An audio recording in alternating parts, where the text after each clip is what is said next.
Do Calvinists lack a justification for their beliefs on determinism? Let's summarize the objection. The Calvinist determinist lacks a justification for their beliefs because they are determined by God. God determines the person also to hold to false beliefs. How would the determinist know the difference between his true beliefs and false beliefs under determinism? How can the Calvinist, who is a determinist and holds to compatibilism, answer this question? Well, he could say, no. To say we are determined to believe falsehoods or truths is simply to affirm what the determinist already believes. What is snuck into this line of reasoning is the assumption that our being determined is somehow inconsistent with having a justification for what we believe. So if determinism is true, it is not helpful nor is it interesting to assert, well, I guess you were determined to say this or that. Of course, if determinism is true, then yes, I was determined to say this or that.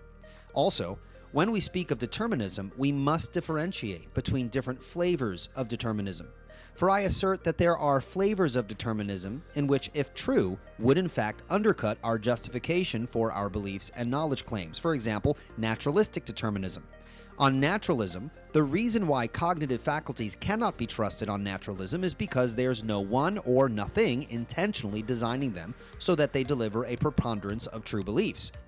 On Calvinism, though, that's false. On the contrary, our cognitive faculties are designed by God to deliver a preponderance of true beliefs, hence they are reliable.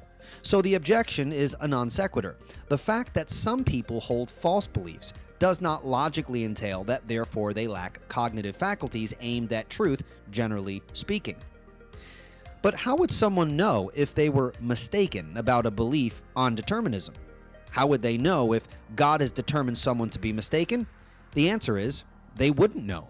But of course, that doesn't do anything to undermine the general reliability of our cognitive faculties. Just because these cognitive faculties can malfunction doesn't mean they're not generally reliable and that we shouldn't trust them.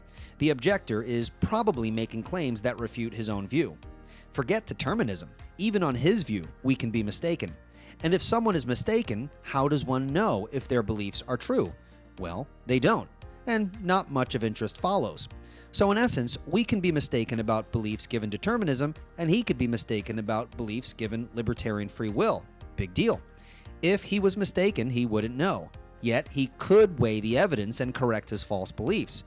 On the other hand, if we, the determinist, is mistaken, we wouldn't necessarily know. But then again, we too can weigh the evidence in favor or against certain beliefs we hold to be true. And this is possible within a determinist framework. So in conclusion, if God has predetermined us to be mistaken, we won't self-correct. However, if the proponent of libertarian free will is mistaken, he won't self-correct either if he does not know he is mistaken, and therefore, this particular point is uninteresting as both the determinist and the libertarian free willer are in the same boat on this point.